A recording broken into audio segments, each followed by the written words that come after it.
Oi, gente, tudo bem? E aí, estão gostando das aulas da oficina? Tá ficando bem diferente, né? Hoje vai ser mais diferente ainda. Então, aqui, para a gente dar sequência àquilo que nós estamos fazendo na nossa aula regular de manhã, eu trouxe aqui um texto que é uma notícia e vou anexar um vídeo bem interessante sobre esse texto, porque ele trata uma tribo de índios, os Saterés Maués, que vive isolada no interior da Amazônia, e eles fazem o ritual da tucandeira, que é a passagem dos índiozinhos quando eles estão se tornando homens, e as meninas também. E tem toda uma simbologia, o que significa a dor, que eles colocam a mão dentro de uma luva, então essa passagem para eles acaba sendo dolorida, mas tem todo um significado, tem toda uma situação que envolve este momento para eles. Então, eu gostaria que vocês vissem, participassem e fizessem a notícia, porque é bastante reflexivo. Eu espero que vocês gostem da aula e que vocês participem, certo? Vamos lá? Bom, gente, antes de iniciarmos o assunto da oficina de hoje, eu vou passar para vocês as respostas da atividade que foi proposta na última oficina sobre aquela crônica Exigências da Vida Moderna, de Luiz Fernando Veríssimo. Primeira questão: considerando-se as características que definem o gênero textual crônica, cite algumas que podem ser encontradas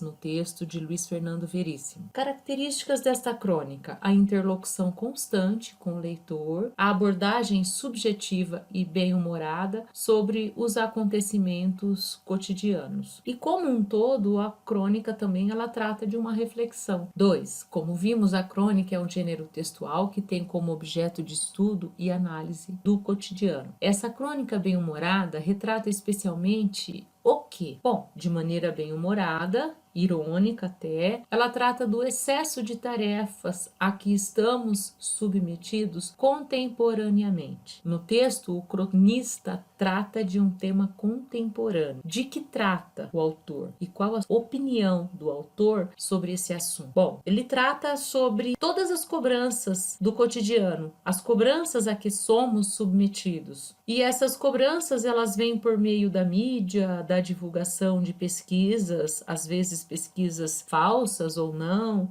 dos comportamentos que são idealizados pela sociedade e tudo mais. Ao dizer viva a vida com bom humor, o autor ele deixa implícita uma ideia, qual? De que devemos simplesmente viver e com descontração, sem nos preocupar tanto com as exigências da vida moderna. O próprio título da crônica é este. 5. Em um dicionário, define-se ironia como figura por meio da qual se diz o contrário do que se quer dar a entender. O uso de palavra ou frase de sentido diverso ou oposto ao que deveria ser empregada para definir ou denominar algo. Com base nessa definição, pode-se dizer que esta crônica faz uso deste recurso? Comente. Sim, pelo fato de exagerar nas recomendações. Ao mesmo tempo que somos livres para fazer escolhas, sentimos-nos submissos por uma ideologia inconsciente que nos aprisiona ao contexto social em que vivemos. Com ironia, humor, o autor critica toda essa situação neurótica em nosso cotidiano, fazendo recomendações exageradas que, embora pareçam benéficas, são tendenciosas e fazem mal. Questão 6. Considerando a abordagem do autor sobre as exigências da vida moderna, redija um parágrafo. Bom, gente, essa questão é pessoal.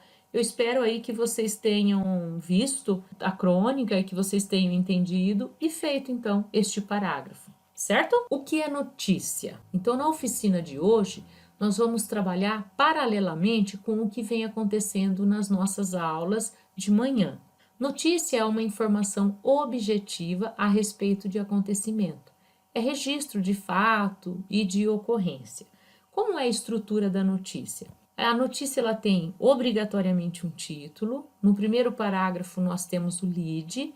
O lead ele é o resumo do fato, que responde às perguntas básicas: o que, quem, onde e quando. Segundo parágrafo, a gente amplia essas informações, acrescentando ainda respostas a outras perguntas, como, por quê.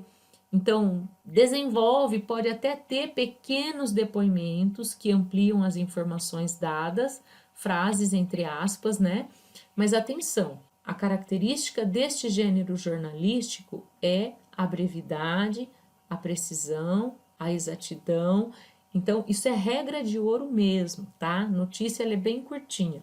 A reportagem, ela estende mais e ela é mais interpretativa. Terceiro parágrafo da notícia é o fechamento. É praticamente respostas a outras perguntas que poderão surgir. Outros, o que, como e por quê. E geralmente, quando é uma notícia assim de âmbito policial, quando é algum crime, alguma ocorrência, termina-se dizendo que está investigando e que alguém vai prestar um depoimento, melhores esclarecimentos e coisa e tal, certo? Vamos ver agora um modelinho de notícia e como a gente organiza então o lead no parágrafo. Veja o exemplo desta estrutura aqui. Ocorreu no último dia 12, em Boston, a demonstração do funcionamento do mais novo invento de Alexander Bell, o telefone. O aparelho, equipado com um fone, um bocal e uma linha que transmite sons, permite a conversa à distância entre duas pessoas. Então, aqui ao lado nós temos a imagem, né, do Alexander Bell e o aparelho. Então, aí as perguntinhas. Quem?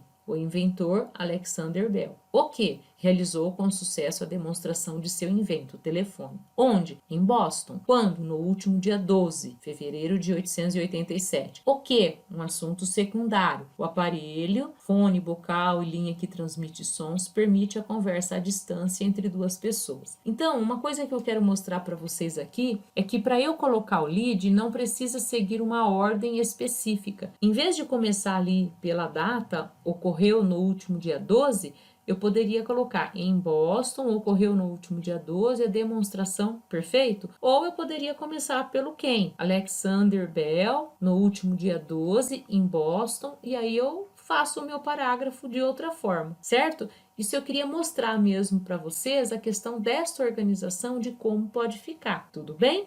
Vamos lá. Agora eu vou ler com vocês um texto, uma notícia que foi publicado na Folha de São Paulo. Então, com base nessa notícia, eu vou passar um vídeo também, certo? Para vocês verem após a leitura desse texto. Aí, então, vocês vão ver vídeo e o texto para poder elaborar uma notícia. Essa vai ser a atividade na nossa oficina. Vamos lá. Índio cresce na base do sofrimento. A dor marca os rituais de passagem para a adolescência de várias tribos de índios da Amazônia. Entre os ticunas, uma das maiores nações indígenas na região, as meninas têm os cabelos arrancados após a primeira menstruação. Já os guerreiros, saterés, maués, também do Amazonas, são submetidos a 4 horas diárias de mordidas de formigas durante 20 dias. A passagem pelos rituais significa, para os índios, a admissão de um novo papel dentro da sociedade da tribo, o papel de adulto. Simbolicamente, os jovens dão uma prova de coragem e maturidade ao participar dos rituais. Ritual Sateré Maué. Os índios saterés maués têm de se submeter à mordida dolorida das grandes formigas pretas, chamadas de tucandeiras, para provar para toda a tribo que já são homens. O ritual que marca a passagem para a idade adulta é chamado de Festa da Tucandeira. Os garotos entre 10 e 15 anos vestem uma luva trançada de palha com dezenas de tucandeiras famosas pela ferroada dolorida. Quando a gente mete a mão na luva da tucandeira, parece que está pegando fogo, como se tivesse em um braseiro, diz o índio Sateré Maué, Manelito Sateré, 25 anos, que passou pelo ritual quando tinha 13 anos de idade. Mordidas diárias em 20 dias. Os índios dançam com as luvas durante cerca de 4 horas a cada dia de ritual. Ao todo, são 2 etapas de 10 dias consecutivos, intercaladas por um descanso de 10 dias. Os rituais ocorrem todos os anos entre agosto a outubro. Quando a gente tira a luva, o braço está suando sangue, diz Manelito Sateré, que vive na aldeia Andirá, em Barreirinha, cerca de 400 quilômetros a leste de Manaus. De acordo com ele, as formigas pretas representam para os índios mulheres disfarçadas. Antes de pôr a mão na luva pela primeira vez, a gente sente um frio na barriga, parecido com a primeira vez que vai transar com uma mulher, diz Sateré. Segundo ele, as mordidas das tucandeiras fazem do menino um homem. É importante que eles sejam virgens ao pôr a mão na luva pela primeira vez. Dói menos, diz Sateré. Segundo o administrador da FUNAI, em Parintins, 390 quilômetros a leste de Manaus, Lúcio Ferreira Menezes, os meninos não são obrigados a participar do ritual. Quando eles veem os outros pondo a mão na luva, acabam tendo vontade de colocar também e provar que já são adultos, afirma. Macho não foge da luva. Já Sateré diz que quem não se submete ao ritual é considerado menos homem e tem dificuldade em conseguir namorado. Adultos também gostam de colocar a mão na luva durante a festa. Demonstram sua força para o restante da tribo. As mulheres também preferem os homens que colocam as luvas e não choram, afirma Sateré. Esse texto é de André Mugiati. Vejamos agora, então, pessoal, o vídeo desse texto que eu acabei de ler para vocês, para nós fazermos a proposta. Vamos lá? Nós estamos aqui na comunidade Inhambê, a 10 minutos da prainha. Aqui está acontecendo rituais, está acontecendo uma festa. Nós vamos acompanhar, o Câmera 13 veio aqui para acompanhar todo esse ritual. Você vai ver de perto.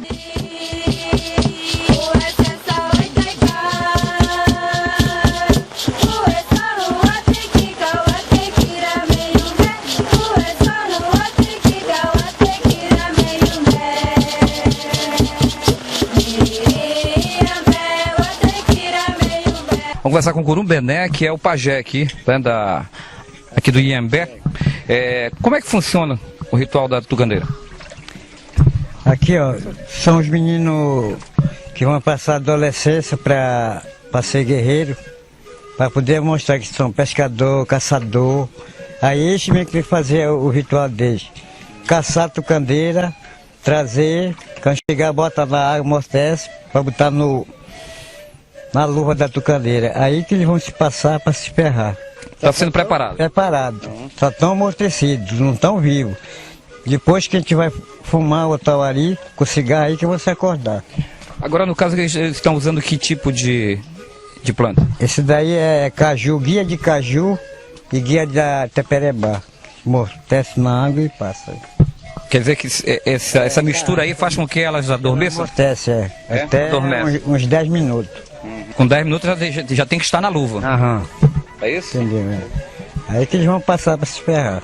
Depois de já estar na luva, o que vai acontecer? Então a luva, ela vai no nome da menina. A tucandeira vai no nome da menina. Se ela for moça, a tucandeira não ferra. Agora se ela já, outro que logrou já eu, né, como uma passagem, se ela já, outro mexeu, se ser eu, aí a tucandeira vai ferrar, parece brasa, ele não aguenta. Ele não aguenta a dor. No caso aí o noivo? Aí ela perde o guerreiro, porque ela logrou já o guerreiro, né? Já veio outro na frente do guerreiro.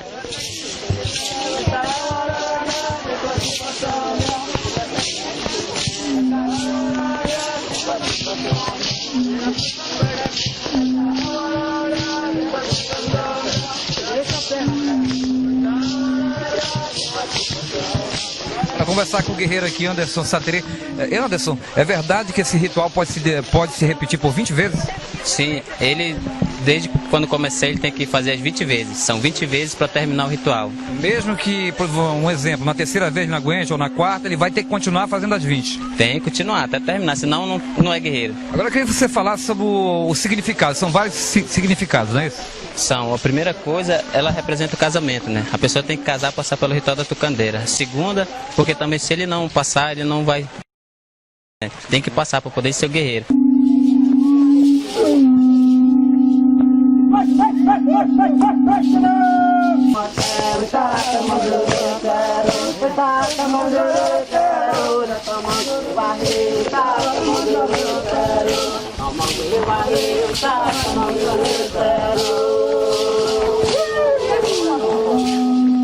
Marta, o que está acontecendo aqui nesse momento? É o ritual da tucandeira, mas quem é que está passando pelo teste? Ó, neste momento estamos fazendo o nosso ritual do Sateré Maué, mas entre eles, no momento, o guerreiro que está se ferrando é da etnia Carapana, é a primeira vez dele, né? Então ele está como um dos convidados, né? Que nós convidemos, porque tem várias etnias também com a gente, não é só os Sateré que estão se ferrando, mas sim os Carapana, os Muras, né? Que estão fazendo a passagem desse ritual nosso sagrado.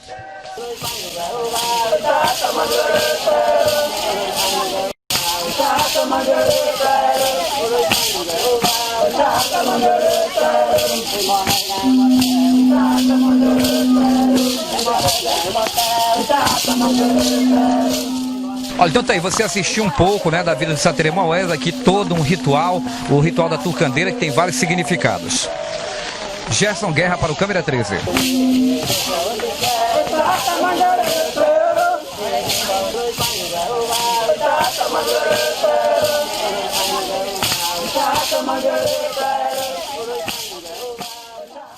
Atividade proposta. Então, agora, gente, com base no vídeo que foi exibido, nos exemplos fornecidos e no texto anterior, escreva um pequeno texto noticioso sobre este ritual indígena. Para enriquecer ainda mais a sua notícia, pesquise este assunto em um livro de história ou em uma página da internet. Certo? É isso aí. Eu espero que vocês estejam fazendo as atividades, estejam gostando. Nós estamos aqui sempre vendo um vídeo. Eu estou sempre participando vocês aqui do que nós estamos falando e pedindo auxílio para vocês mandarem sugestões de temas, de textos que vocês gostariam de fazer. Como vocês não estão fazendo isso, colaborando nesse aspecto, dando ideias, eu estou trazendo coisas bem diferentes aqui para nós analisarmos e para nós refletirmos juntos. Eu espero que vocês estejam gostando e que tenham gostado deste assunto que foi proposto na oficina hoje, o ritual da Tucandeira. Certo, gente? Tchau, tchau.